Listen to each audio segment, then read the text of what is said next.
വൈക്കം മുഹമ്മദ് ബഷീറിന്റെ കുഞ്ഞിപ്പാത്തു ഒരു ഒരിക്കലും കൊളക്കടവിലിരിക്കുകയാണ്. കൊളക്കടവിലിരുന്നപ്പോ കുഞ്ഞിപ്പാത്തുവിന്റെ കാലും ഒരു അട്ട കടിച്ചു. അട്ട കടിച്ചപ്പോ കുഞ്ഞിപ്പാത്തു എന്ത് ചെയ്തു? പതുക്കനെ അതിനെ തട്ടി ഇതിലിട്ടു,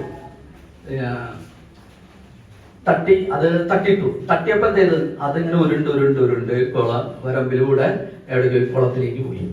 അപ്പൊ കുഞ്ഞിപ്പാത്തുവിനെ കടിച്ച അട്ടനെ പിടിച്ചിങ്ങാണ്ട് തട്ടിയിട്ട് അട്ട എന്ത് ചെയ്ത്? അട്ട ഉരുണ്ട് കുളത്തിലേക്ക് വീണു. കുളത്തിലൊരു ബ്രാല് എന്ത് ചെയ്ത്? പതുക്കനെ പൊന്തി വന്ന് അട്ടനെ പിടിച്ചു തിന്നു. ഇത് ശരിയാണോ? കുഞ്ഞിപ്പാത്തുവിനെ കടിച്ചിട്ട് പോലും കുഞ്ഞിപ്പാത്തു എന്ത് ചെയ്തു? തട്ടിയിട്ട അട്ടനെ, കൊല്ലാതെ വിട്ട അട്ടനെ ബ്രാല് പിടിച്ചത് ശരിയാണോ? ശരിയാണോ? നിങ്ങളുടെ മനസ്സിൽ തോന്നുന്നതാണ് ശരിയാണോ? ഇതാണ് ജനാധിപത്യമില്ലായ്മ. നിങ്ങൾ എങ്ങനെയാണ് ക്ലാസ്സിൽ പോയിരുന്ന ടീച്ചറോട് ഒരു ഉത്തരം പറയാൻ? എന്താണ് മനസ്സിൽ തോന്നുന്നത് പറയാൻ പറ്റണമല്ലോ. നമ്മളെല്ലാം മാഷിൽ തിരുത്താനും പറ്റാ. ഇവിടെയാണ് അപകടം. എന്തുകൊണ്ട് നിങ്ങളിപ്പോ ധൈര്യം കാണിച്ചില്ല? ഈ ധൈര്യമില്ലായ്മയാണ് നിങ്ങളെ ജീവിതകാലം മുഴുവൻ നയിക്കുന്നത് എന്ന് പറഞ്ഞാൽ അത് അപകടത്തിലേക്ക് പോകും. ഇനി പറ, കുഞ്ഞിപ്പാത്തു ചെയ്തത് ശരിയാണോ തെറ്റാണോ? അല്ല, കുഞ്ഞിപ്പാത്തല്ല, ബ്രാൻഡ് ചെയ്തത് ശരിയാണോ തെറ്റാണോ? തെറ്റാണോ? തെറ്റാണ്. ശരിയാണോ? ബ്രാലിനെ സംബന്ധിച്ച്, നിങ്ങളെ സംബന്ധിച്ച്, ചിലരെ സംബന്ധിച്ച് എന്താ? അത് തെറ്റാണ്. കാരണം എന്താ? കുഞ്ഞിപ്പാത്തു രക്ഷിച്ചു ആരാ? അട്ടനെ. പക്ഷെ ബ്രാല് പിടിച്ചു. ഈ കുഞ്ഞിപ്പാത്തു രക്ഷിച്ചത് ഒരു ജീവനെ, ബ്രാല് പിടിക്കാൻ പാടുണ്ടോ? നിങ്ങളെ സംബന്ധിച്ച് എന്താ? അത് ശരിയല്ല ബ്രാല് പിടിച്ചത്. പക്ഷെ ബ്രാലിനെ സംബന്ധിച്ചോ ശരിയാണ്. അപ്പൊ ശരി എന്ന് പറഞ്ഞാൽ എന്താണ്? ആപേക്ഷികമാണ്.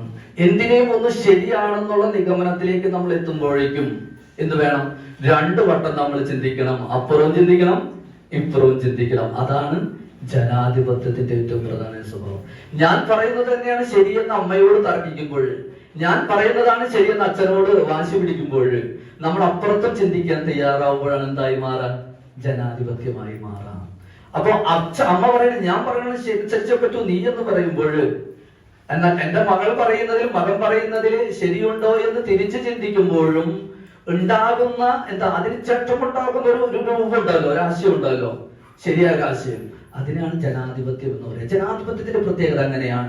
ഏകപക്ഷീയമായിരിക്കില്ല. അത് ആപേക്ഷികമായി നടത്തുന്ന ചിന്തയുടെ അടിസ്ഥാനത്തിൽ രൂപപ്പെടുന്ന ഒന്നായിരിക്കും. ഒരു ശരിമയിലേക്ക് എത്തണമെങ്കിൽ, നമ്മൾ ശരിയായ ഒരു നിലപാടിലേക്ക് നമ്മൾ എത്തണമെങ്കിൽ ജനാധിപത്യ ബോധം നമ്മളിൽ വളരെ കൃത്യമായിട്ട് നമ്മളിലൊക്കെ തന്നെ പ്രവർത്തിച്ചിരിക്കണം. അപ്പോ ജനാധിപത്യം പരമപ്രധാനമാണ്. ആ ജനാധിപത്യം ഉള്ളിടത്തെ ചോദ്യം ചെയ്യാൻ നമുക്ക് പറ്റുള്ളൂ. ഇപ്പൊ കോളേജിൽ നിങ്ങൾ പോകുന്നു, സ്കൂളുകളിൽ പോകുന്നു.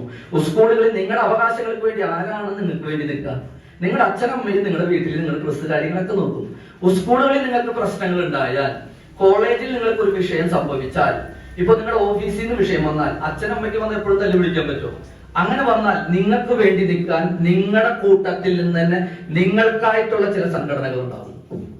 അതാണല്ലോ ആ സംഘടനകൾ നിങ്ങൾക്ക് വേണ്ടി നിൽക്കുക എന്ന് പറഞ്ഞാൽ എന്ത് വേണ്ട? നിങ്ങൾക്ക് വേണ്ടി വെച്ചാൽ നിങ്ങൾ വിദ്യാർത്ഥികൾക്ക് വേണ്ടി നിൽക്കുന്ന ഒരു സംഘടന നിങ്ങൾക്ക് നിങ്ങളുടെ ക്യാമ്പസിൽ ഉണ്ടെങ്കിൽ, നിങ്ങളുടെ സ്കൂളുകളിൽ ഉണ്ടെങ്കിൽ, അതിന്റെ ഭാഗമായി മാറുക എന്ന് പറഞ്ഞാൽ നിങ്ങൾ ജനാധിപത്യത്തിലേക്ക് കാലെടുത്ത് വഴി വെച്ചു എന്നാണ് അർത്ഥം. കാരണം നിങ്ങൾക്ക് വേണ്ടി മാത്രമല്ല, മറ്റുള്ള കുട്ടികൾക്കും കൂടി വേണ്ടി വാദിക്കാൻ നിങ്ങൾ വന്നു കഴിഞ്ഞു എന്നാണ് അർത്ഥം. എന്നാൽ ഒരു സംഘടനയിലും പെടാതെ നിങ്ങൾ മാറി നിൽക്കുക എന്ന് വിചാരിക്കുക. ഒരു സംഘടനയിലും പെടാതെ നിങ്ങൾ മാറി നിൽക്കുന്നു വിചാരിക്കുക. അതായത് നിങ്ങൾ നിങ്ങളുടെ കാര്യം മാത്രം നോക്കുക എന്നാണ് അർത്ഥം. എന്നാൽ ഒരു സംഘടനയുടെ ഭാഗമായി, ഏത് സംഘടന ആയിക്കോട്ടെ, ഒരു സംഘടനയുടെ ഭാഗമായി നിങ്ങൾ മാറി എന്ന് പറഞ്ഞാൽ അതിനർത്ഥം എന്താണ്? ഞാൻ എന്റെ കാര്യം മാത്രമല്ല നോക്കുന്നത്, എന്നോടൊപ്പം പഠിക്കുന്ന ഒരുപാട് കുട്ടികളുടെ കാര്യത്തിലും കൂടി ഇടപെടുന്ന ഒരു ഉത്തരവാദിത്തപ്പെട്ട പ്രസ്ഥാനത്തിന്റെ കൂടെയാണ് ഞാൻ നിൽക്കുന്നത് എന്നുള്ളൊരു ബോധ്യം നിങ്ങൾക്ക് ഉണ്ടാവും. അപ്പൊ അതുകൊണ്ട് ആ ചിന്തക്ക് എപ്പോഴും ഉണ്ടാവണം. സ്കൂളുകളിൽ പോകുമ്പോൾ, കോളേജുകളിൽ പോകുമ്പോൾ നിങ്ങൾക്ക് വേണ്ടി വാദിക്കാനുള്ള സംഘടനകളെ വളരെ കൃത്യമായി തിരിച്ചറിഞ്ഞ് അതിന്റെ ഒപ്പം നിൽക്കാൻ നിങ്ങൾക്ക് കഴിയണം. അങ്ങനെ വരുമ്പോൾ ഈ കേരളത്തിനകത്ത് ഏറ്റവും കൂടുതൽ സർവകലാശാലകള്, ഏറ്റവും കൂടുതൽ സ്കൂളുകളൊക്കെ തന്നെ ഭരിച്ചുകൊണ്ടിരിക്കുന്ന വിദ്യാർത്ഥി സംഘടന ഏതാണ്? SFI എന്ന് പറയുന്ന വിദ്യാർത്ഥി സംഘടന. ഇപ്പൊ CU ജയൻ സഖാവ് പോലും പിന്തുണച്ച ഒരു വിദ്യാർത്ഥി സംഘടനയാണ് SFI പോലെയുള്ള വിദ്യാർത്ഥി സംഘടന. ഇതിനെ കുറിച്ചൊക്കെ തന്നെ നല്ല ജാഗ്രത നമുക്ക് ഉണ്ടാകണം. ഇപ്പൊ നമുക്കറിയാം, ജനാധിപത്യ ബോധമുള്ളവരാണ് നമ്മൾ എന്തിനും വേണ്ടി ഇറങ്ങിത്തിരിക്കരുത്. നടക്കാൻ ഇറങ്ങുന്നവരുണ്ട്, അതുപോലെ തന്നെ ഇറങ്ങി നടക്കുന്നവരുണ്ട്. നടക്കാൻ ഇറങ്ങുന്നവരുണ്ട്, ഇറങ്ങി നടക്കുന്നത്. കാലത്തന്നെ നടക്കാൻ ഇറങ്ങാന്ന് പറഞ്ഞ് നമ്മുടെ വീട്ടിൽ നമ്മളെല്ലാവരും പോകൂല. അപ്പൊ നടക്കാൻ ഇറങ്ങുന്നവരുടെ എണ്ണം കൂടി വരണം ഓരോ ദിവസം. നടക്കാൻ ഇറങ്ങണം. ഇറങ്ങി നടക്കുന്നവരോ? ഇറങ്ങി നടക്കുക എന്ന് പറഞ്ഞാൽ എന്താണ്? ഗാന്ധിജി ഉപ്പു സത്യാഗ്രഹത്തിലേക്ക് നടക്കാൻ ഇറങ്ങിയപ്പോ കരുതുന്നല്ല, ഇറങ്ങി നടന്നതാണ്. ഇപ്പൊ ഗുരുവായൂർ അമ്പലത്തിൽ നമ്മളെ ഈഴവർ തുടങ്ങി താഴോട്ടുള്ള ജാതിക്കാർക്കൊന്നും ഗുരുവായൂർ അമ്പലത്തിലൊന്നും ആ ഗായിലേക്ക് പോലും കയറാൻ പറ്റിയിരുന്നില്ല. അപ്പൊ എങ്ങനെയാണ് ഗുരുവായൂർ അമ്പലത്തിലേക്ക് കയറാൻ പറ്റിയിരുന്നതൊക്കെ തന്നെ അത് AKG പോലെയുള്ള ആളുകൾ നടക്കാൻ ഇറങ്ങിയപ്പോ കയറി സമരം ചെയ്തതല്ല, അവിടേക്ക് വേണ്ടി, അതായത് ഈഴവരടക്കമുള്ള ഏറ്റവും അടിത്തട്ടിലുള്ള ജനവിഭാഗങ്ങൾക്ക് അമ്പലത്തിൽ കയറാൻ പറ്റണം എന്ന് പറഞ്ഞുകൊണ്ട് AKG അടക്കമുള്ള കമ്മ്യൂണിസ്റ്റുകാര് അവിടേക്ക് ഇറങ്ങി നടന്നവരാണ്. അപ്പൊ നടക്കാൻ ഇറങ്ങുന്നത് വേറെ, ഇറങ്ങി നടത്തം വേറെ. സെന്റ് തോമസ് കോളേജിൽ പഠിച്ചുകൊണ്ടിരിക്കുമ്പോഴാണ് ഒരു വിദ്യാർത്ഥി തൂണൂല് പൊട്ടിച്ചെറിഞ്ഞു. അതെന്താ? സ്വാതന്ത്ര്യ സമരത്തിലേക്ക് ഇറങ്ങി തിരിച്ചത്. നടക്കാൻ ഇറങ്ങിയപ്പോ കയറി നിന്നതല്ല, അവിടേക്കായിട്ട് ഇറങ്ങി തിരിച്ചവരാണ്, ഇറങ്ങി നടന്നവരാണ്. ആ ഇറങ്ങി നടന്ന ആളുടെ പേരാണ് മഹാനായ EM ശങ്കരൻ നമ്പൂതിരിപ്പാട്, EMS എന്ന് പറയുന്നത്. അപ്പോ നടക്കാൻ ഇറങ്ങുക എന്നുള്ളത് വേറെ, ഇറങ്ങി നടത്തം എന്നുള്ളത് രണ്ടും രണ്ടാണ്. ഇറങ്ങി നടക്കുക എന്ന് പറഞ്ഞാൽ എന്താ? ഒരു സാമൂഹികമായ താല്പര്യത്തിന്റെ ഭാഗമാണ്. നടക്കാൻ ഇറങ്ങുക എന്ന് പറഞ്ഞാൽ വ്യക്തിപരമായ ഇച്ഛയുടെ ഭാഗമാണ് എന്നൊക്കെയാണ് നമ്മൾ പറയാറ്. പണ്ട് ഒരു കാലഘട്ടത്തിൽ തൊട്ടപ്പുറത്ത് ആലപ്പുഴയിൽ ഒരു ആചാരം ഉണ്ടായിരുന്നു. അന്നത്തെ ജന്മി തമ്പുരാക്കന്മാരൊക്കെ ഏറ്റവും താഴേക്കിടയിലുള്ള ഇപ്പൊ ഈഴവരും, ഞാൻ നേരത്തെ പറയുന്നത് പിന്നോക്ക അവർണർ എന്ന് പറഞ്ഞാൽ സവർണരുണ്ട്, അവർണരും ഒക്കെ ഉണ്ടായിരുന്നു നമ്മുടെ അടുത്ത്. അവർണ വിഭാഗം എന്ന് പറഞ്ഞാൽ ഈഴവർ തുടങ്ങിയുള്ള ജാതിക്കാരെയാണ് അവർണർ എന്ന് പറയുന്നത്. ഈഴവര്, പുലയര്, പറയര്, കണക്കര് എന്നുള്ള ആ സമുദായത്തിൽ പറഞ്ഞ ആളുകളെയാണ് അവർണർ എന്നൊക്കെ പറഞ്ഞിരുന്നത്. ഈ അവർണ വിഭാഗത്തിൽപ്പെട്ട ആളുകളെ കല്യാണം കഴിച്ചു കഴിഞ്ഞാൽ ആദ്യം ആ കുട്ടിയുടെ സ്ത്രീയുടെ ആദ്യ രാത്രി ആരുടെ കൂടെയാണെന്ന് അറിയും? ഭർത്താവിന്റെ കൂടെ അല്ല ശയിക്കേണ്ടത്, ഉറങ്ങേണ്ടത് തമ്പ്രാന്റെ കൂടെയാണ്. തമ്പ്രാൻ പിടിച്ചുകൊണ്ട് പോകും. ഈ ആലപ്പുഴയിലാണ്, തൊട്ടപ്പുറത്താണ്. ആലപ്പുഴയിലൊക്കെ കൂടുതലായിരുന്നു. നമ്മളിവിടെയൊക്കെ അങ്ങനത്തെ വിഷയങ്ങൾ കുറവായിരുന്നു, ഇല്ലാന്ന് തന്നെ വേണം പറയാം. അപ്പുറത്ത് കൂടുതലായിരുന്നു. പിന്നെ അത് മാത്രമല്ല, കുട്ടികളൊക്കെ ഒന്ന് വളർന്ന് വലുതായാൽ പാടത്തും പറമ്പിലൊക്കെ ഈ യോനും പട്ടികജാതിക്കാരെ കുട്ടികളൊക്കെ പാടത്തും പറമ്പിലൊക്കെ പണിയെടുത്തിരുന്നവരും. ആ കുട്ടികളൊക്കെ പണിയെടുത്താൽ പോയി അവർക്ക് ശരീരമായി വലിപ്പൊക്കെ വെച്ച് ആ തമ്പ്രാന്റെ ഗുണ്ടകൾ വന്ന് പൊക്കിയെടുത്ത് കൊണ്ടുപോകും. അദ്ദേഹങ്ങളെ ക്രൂരമായ ബലാത്സംഗമൊക്കെ ചെയ്യും. ഭയങ്കരമായിട്ട് റേപ്പ് ചെയ്ത് കളയവര്, കൊന്നു കളയും. അപ്പൊ ചോദിക്കാനൊന്നും പറ്റില്ല. ചോദിച്ചവരൊക്കെ എന്ത് ചെയ്യും? അവര് ജന്മിയുടെ ഗുണ്ടകൾ വന്ന് തല്ലി കൊന്ന് വശത്താക്കി കളയും. ഒരു ദിവസം ചരിത്രത്തിൽ എഴുതിയിട്ടുള്ളതാണ്, ഫ്രാൻസിസ് ബേക്കൻ പോലുള്ള ആളുകളൊക്കെ തന്നെ എഴുതി വെച്ചിട്ടുള്ള ചരിത്രത്തിൽ എഴുതി വെച്ചിട്ടുള്ളതാണ്. ഒരു ദിവസം ഒരു ഗർഭിണിയായിട്ടുള്ള ഒരു സ്ത്രീ പാടത്ത് പണിയെടുത്തുകൊണ്ടിരിക്കുന്നു. ഒരു ഈഴവ സ്ത്രീയാണ്. പാടത്ത് പണിയെടുത്തിരുന്ന ഈഴവ സ്ത്രീയെ തമ്പുരാൻ ഇഷ്ടായി. പക്ഷെ ഗർഭിണിയാണ്.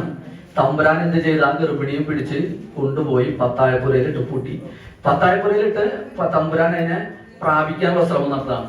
അവസാനം കയ്യിലൊരു വടിക്കഷ്ണം കിട്ടാണ് പത്തായപ്പുരയിൽ നിന്ന് ആർക്ക് സ്ത്രീയുടെ കയ്യിൽ. ആ വടിക്കഷ്ണം കൊണ്ട് തമ്പുരാന്റെ തൊടയിലേക്ക് ഈ പെണ്ണ് എന്ത് ചെയ്ത് വടി കുത്തി ഇറക്കി. വടി കുത്തി ഇറക്കിയ ശേഷം തമ്പ്രാൻ അലറി വിളിച്ചു. തമ്പ്രാന്റെ ഗുണ്ടകളൊക്കെ വന്നു കഴിഞ്ഞ് ഈ പെണ്ണിനെ പിടിച്ചു മാറ്റി പത്തായപ്പുരയുടെ വാതിൽ തല്ലിപ്പൊളിച്ച് പെണ്ണിനെ പിടിച്ചു മാറ്റി ഒരു കുഴി കുത്തി കഴുത്ത് മാത്രം മണ്ണിന് മുകളിലാക്കിയിട്ട് കുഴിച്ചിട്ടു. എന്നിട്ട് മുഖത്തൊക്കെ അടിക്കാൻ തുടങ്ങി, ചവിട്ടാനും തുടങ്ങി, തുപ്പാനും തുടങ്ങി. ഇത് കേട്ട് ഒച്ചയും പാളൊക്കെ കേട്ട് ആൾക്കാർ ഈ പറഞ്ഞ അവർണരായ ആളുകൾ, ഈഴവാദി, പിന്നോക്കാദി, പട്ടികാരിക്കാരൊക്കെ വന്ന് ചുറ്റും നിന്ന് കരയാൻ തുടങ്ങി. വീട് തമ്പ്രാനെ എന്ന് പറഞ്ഞ് നൊലോളിക്കാൻ തുടങ്ങി. വിടറില്ല. അങ്ങനെ അടിച്ചടിച്ച് കൊന്നു. നൊലോളിക്കാൻ മാത്രമല്ല, ചോദിച്ചു കഴിഞ്ഞാൽ പ്രതിരോധിക്കാൻ നിന്ന് കഴിഞ്ഞാൽ തമ്പ്രാന്റെ ഗുണ്ടകൾ കൊന്ന് ചവിട്ടി താഴ്ത്തി ഒന്നില്ലെങ്കിൽ പുഴയിലൊടുക്കും, കടലിലൊടുക്കും, അല്ലെങ്കിൽ ചെളിയിൽ കൂത്തും. ഇതൊക്കെയായിരുന്നു ഒരു കാലഘട്ടത്തിൽ. അന്ന് ഒരു കാലഘട്ടത്തിൽ ഇവരെന്തെയും എല്ലാ ഞായറാഴ്ചയും ഒരു യോഗം ചേരും. നിലവിളി കമ്മിറ്റി എന്നാണ് അതിനെ പറഞ്ഞിരുന്നത് ആലപ്പുഴ മേഖലയിൽ. ആര്? ഈ ഈഴവരും പട്ടികക്കാർ, ഈ പാടത്ത് പണിയെടുത്ത പറമ്പിൽ പണിയെടുത്തിരുന്ന ഈ ആൾക്കാര് എന്ത് ചെയ്യും? ഒരു വീട്ടിൽ കൂടും. എന്നിട്ട് പരസ്പരം തമ്പ്രാൻ തന്റെ ഭാര്യ ഇങ്ങനെ ചെയ്ത്, എന്റെ മകളെ ഇങ്ങനെ ചെയ്ത്, മറിച്ചത് ഇങ്ങനെ പറഞ്ഞ് നൂലോളിക്കലാണ് പറയും. പ്രതിരോധിക്കാൻ പറ്റണില്ല. അങ്ങനെ ഇവരൊരു ദിവസം ഒരു ഞായറാഴ്ച ഇവരെല്ലാവരും കൂടി ഒരു യോഗം ചേർന്നുകൊണ്ടിരിക്കുകയാണ്. ഈ ഇഴവാദി പട്ടികാരി വിഭാഗത്തിൽപ്പെട്ട ആളുകൾ എല്ലാവരും ചേർന്ന് ഒരു യോഗം ചേർന്നുകൊണ്ടിരിക്കുകയാണ്. അതിന്റെ ഇടയിലേക്ക് ഒരു ശേഖരൻ എന്ന് പറഞ്ഞ ഒരാൾ കടന്നു വന്നു.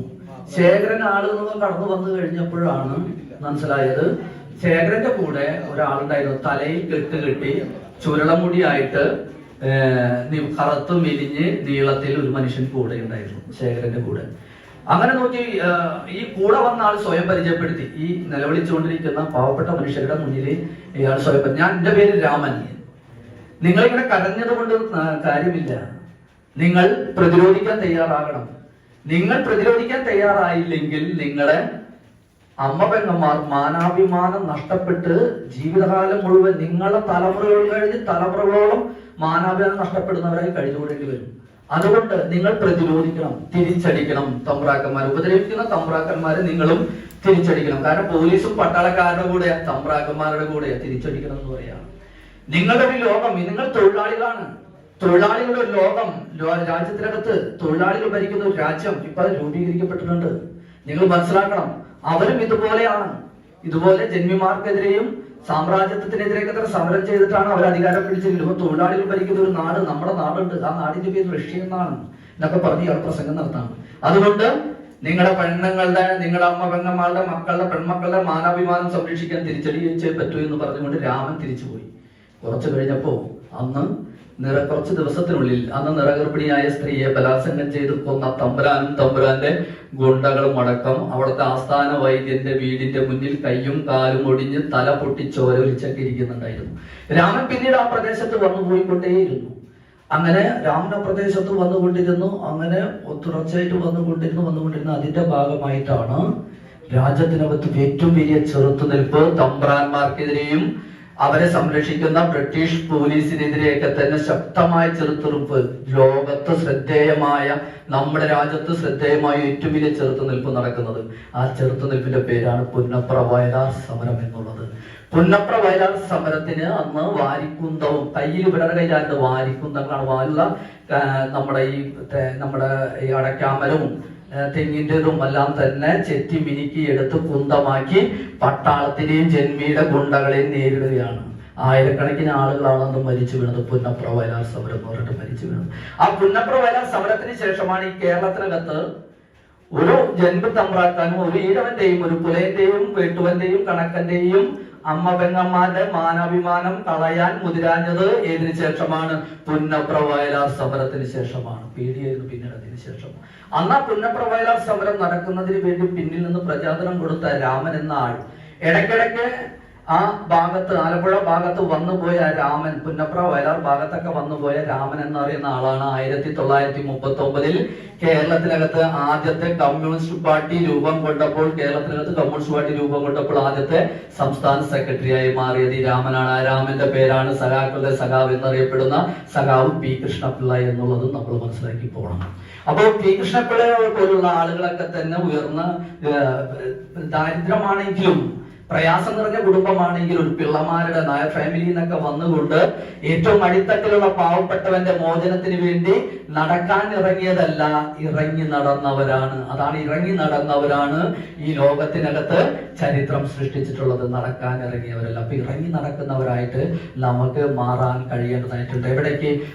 തിന്മകൾക്കെതിരെ, വർഗീയതക്കെതിരെ, ജാതീയതക്കെതിരെ, ജാതീയപരമായ വിവേചനങ്ങൾക്കെതിരെ, വർഗീയതക്കെതിരെ, മനുഷ്യനെ ഹിന്ദുവെന്നും മുസൽമാനെന്നും ക്രൈസ്തവനെന്നും തരംതിരിച്ചു നിൽക്കുന്ന വിഭാഗങ്ങൾക്കെതിരെ നമ്മൾ നടക്കാൻ ഇറങ്ങണം. പോരാട്ടത്തിനായി നടക്കാൻ ഇറങ്ങണം, പോരാടണം. പോരാടിയേ പറ്റൂ. നിങ്ങൾ പഠിക്കുന്ന വിദ്യാഭ്യാസ സ്ഥാപനങ്ങളിൽ നിങ്ങളുടെ വിദ്യാഭ്യാസം നല്ല രീതിയിൽ മുന്നോട്ട് കൊണ്ടുപോകാൻ ആരാണോ എതിരെ നിൽക്കുന്നത് അവർക്കെതിരെ, നിങ്ങളുടെ വിദ്യാഭ്യാസ കാലഘട്ടത്തിൽ വർഗീയത പ്രചരിപ്പിക്കാൻ ആരാണോ നിൽക്കുന്നത്, അത് മുസ്ലിം വർഗീയത ആയാലും ശരി, ഹിന്ദു വർഗീയത ആയാലും ശരി, പ്രചരിപ്പിക്കാൻ ആരാണോ വരുന്നത് ശരി, അവർക്കെതിരെ നിങ്ങൾ ഇറങ്ങണം. പോരാട്ടം നടക്കാൻ ഇറങ്ങണം, ഇറങ്ങി നടക്കണം എന്നുള്ളതാണ്. അതിലേക്കായിട്ട്, പോരാട്ടത്തിലേക്ക് ഇറങ്ങി നടക്കുന്നവരായിട്ട് നിങ്ങൾ മാറണം. എന്നാൽ മാത്രമേ നിങ്ങളുടെ ജീവിതത്തിൽ വിദ്യാഭ്യാസം കൊണ്ട് അർത്ഥമാകുകയുള്ളൂ. വിദ്യാഭ്യാസം എന്ന് പറഞ്ഞാൽ കേവലപരമായി പഠിച്ചു വരലും മാത്രമല്ലല്ലോ. എല്ലാവിധ സൗഹൃദങ്ങളും, ജാതിക്കും മതത്തിനും അതീതമായ സൗഹൃദങ്ങൾ, ഞാൻ നിർത്തുകയാണ്, ജാതിക്കും മതത്തിനും അതീതമായ സൗഹൃദങ്ങൾ നമുക്കിടയിൽ ഉണ്ടാവണം. അതിലെന്താവണം? ഏത് കീഴ്ജാതി ആയാലും മേൽജാതി, എല്ലാവരോടും മനുഷ്യർ. അതാണല്ലോ ശ്രീനാരായണ ഗുരു പറഞ്ഞത്. എല്ലാവരും മനുഷ്യരാണ് എന്നുള്ളൊരു സന്ദേശം ശ്രീനാരായണ ഗുരു ഏറ്റവും ആപ്തവാക്യമാണല്ലോ. മതമേതായാലും മനുഷ്യൻ നന്നായാലും മതി.